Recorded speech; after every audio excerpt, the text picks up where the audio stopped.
नमस्कार दोस्तों, आज की वीडियो में आपका फिर से स्वागत है। नेशनल स्कॉलरशिप पोर्टल पे मैं एक और वीडियो बना रहा हूं ताकि आप सभी को पता चले कि इसमें जो भी आपको प्रॉब्लम आ रही है उसका सॉल्यूशन क्या है। पहले हम बात करेंगे आपके जो क्रेडेंशियल की है कि वो आपको ऐसा मैसेज क्यों आ रहा है, जैसे कि आप यहाँ पे देख सकते हैं। दूसरा है कि आपके फ़ोन में ऐप सपोर्ट नहीं करती है तो क्या करें और कैसे ऐप सपोर्ट करेगी, ठीक है। तीसरा है कि पैसे कब तक आएंगे, तो ठीक है, ये सारी चीज़ें थोड़ी बहुत हम डिस्कस कर लेते हैं।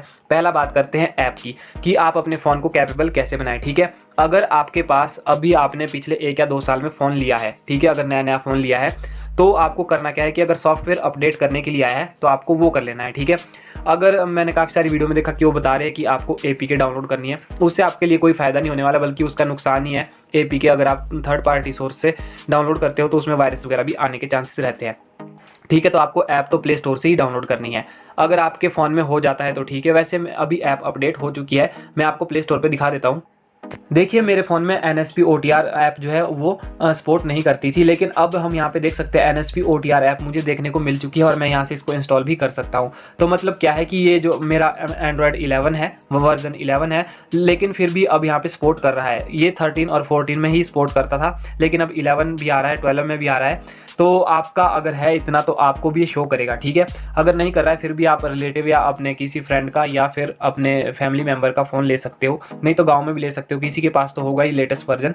तो एनएसपी ओटीआर ऐप करनी है। और दूसरी ऐप भी मैंने आपको बताई थी कि आधार फेस आरडी, वो आपको जरूर पहले इंस्टॉल करनी है, ठीक है। जब तक आप वो नहीं करोगे तब तक आपकी ऑथेंटिकेशन ऐप जो है नहीं होगी, ठीक है। तो ये ऐप भी यहाँ पे इंस्टॉल करने के लिए दिखा रहा है, तो मतलब कि ये दोनों ऐप अब इस डिवाइस में सपोर्ट कर रही है, ठीक है। तो ये तो होगी ऐप की बात। अगर आपके फिर भी नहीं करा तो मैंने आपको सॉल्यूशन बता दिया कि या तो आप सॉफ्टवेयर अपडेट कीजिए, अदरवाइज आप किसी और फ़ोन में ट्राई कीजिए। तो यही इसका एक सॉल्यूशन है। अब बात करते हैं हम दूसरे प्रॉब्लम की। तो यहाँ पे जो एनएसपी पोर्टल है वो भी अपडेट हो चुका है। चलिए वहाँ पे चलते हैं। हम डायरेक्ट एनएसपी का पोर्टल ओपन करते हैं अपने क्रोम ब्राउज़र पे। आप किसी भी ब्राउज़र या गूगल पे आ सकते हैं, डिस्क्रिप्शन में आपको लिंक मिल जाएगा, नहीं तो आप एनएसपी ओटीआर लिखोगे तो भी आपको मिल जाएगा, ठीक है।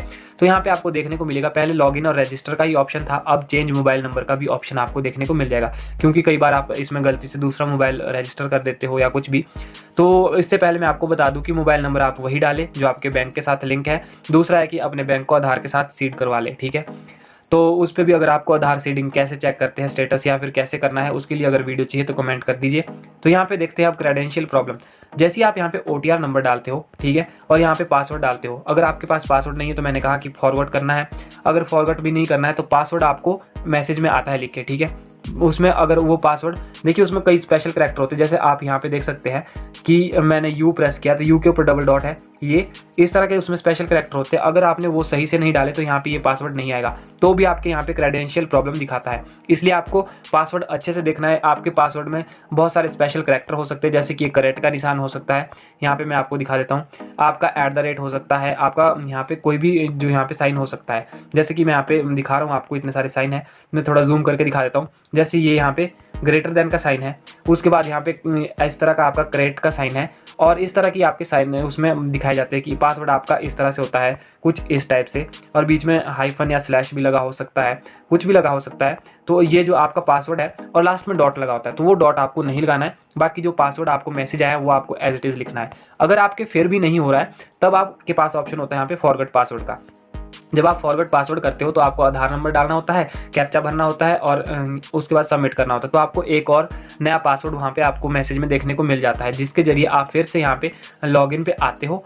और जैसे ही लॉगिन पे आते हो यहाँ पे आपको ओटीआर नंबर डालना होता है, जो आपको मैसेज में पहले ही बता दिया जाता है, और फॉरवर्ड पासवर्ड की जगह पे यहाँ पे पासवर्ड जो वैल्यू है आपको पूरा पासवर्ड डालना होता है। उसके बाद कैप्चा कोड भरने के बाद जैसे ही आप सबमिट करते हो उसके बाद आपको न्यू पासवर्ड डालने के लिए आ जाता है, मतलब कि आपको पासवर्ड चेंज का ऑप्शन आता है, ठीक है।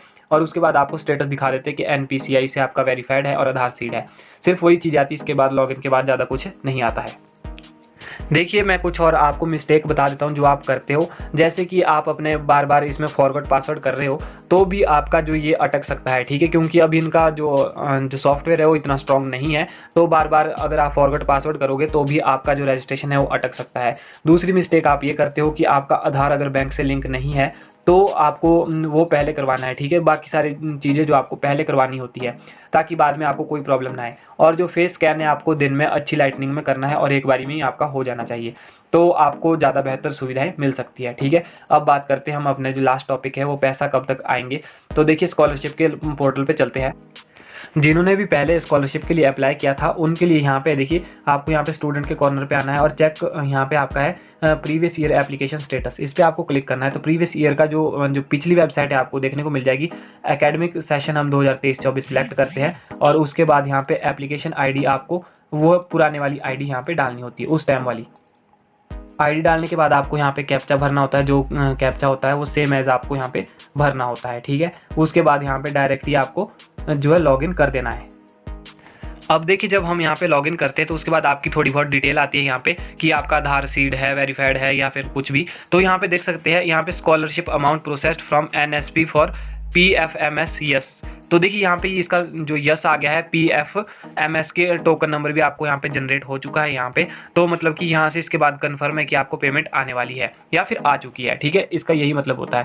तो वेरीफाई बाय यहाँ पे देखिए वेरिफिकेशन का भी बता रहे हैं कि आपको कहाँ से और कब कब वेरीफाइड कर दिया गया है। तो देखिए यहाँ पे वेरीफाइड बता दिया है, रिमार्क बता दिया है। तो यहाँ पे इस तरह का अगर आपके ये यस आ रहा है तो मतलब कि आपको या तो बहुत जल्दी मिल जाएगी या फिर आपको यहाँ पे जो है आपकी पेमेंट आ चुकी है। तो इस तरह से आप चेक कर सकते हैं स्टेटस। और अगर आप NSP OTR आप जनरेट कर देते हो तो उसके बाद आपको जो पेमेंट आने में थोड़ी आसानी हो जाएगी। देखिए अगर आपने अभी तक OTR नहीं करवाया तो करवा लीजिए। मैं वीडियो दोनों यहाँ पे लगा रहा हूँ लास्ट में थंबनेल पे, तो आप दोनों वीडियो को देख लीजिए। डिस्क्रिप्शन में भी लिंक मिल जाएगा, आई बटन पे भी आपको लिंक दोनों वीडियो का मिल जाएगा। कैसे OTR करते हैं, क्या क्या NSP पोर्टल पे होता है, कैसे करेंगे, सारी चीज़ें। और आधार सीडिंग अगर आपने देखना चाहते हो तो आप कमेंट कर दीजिए।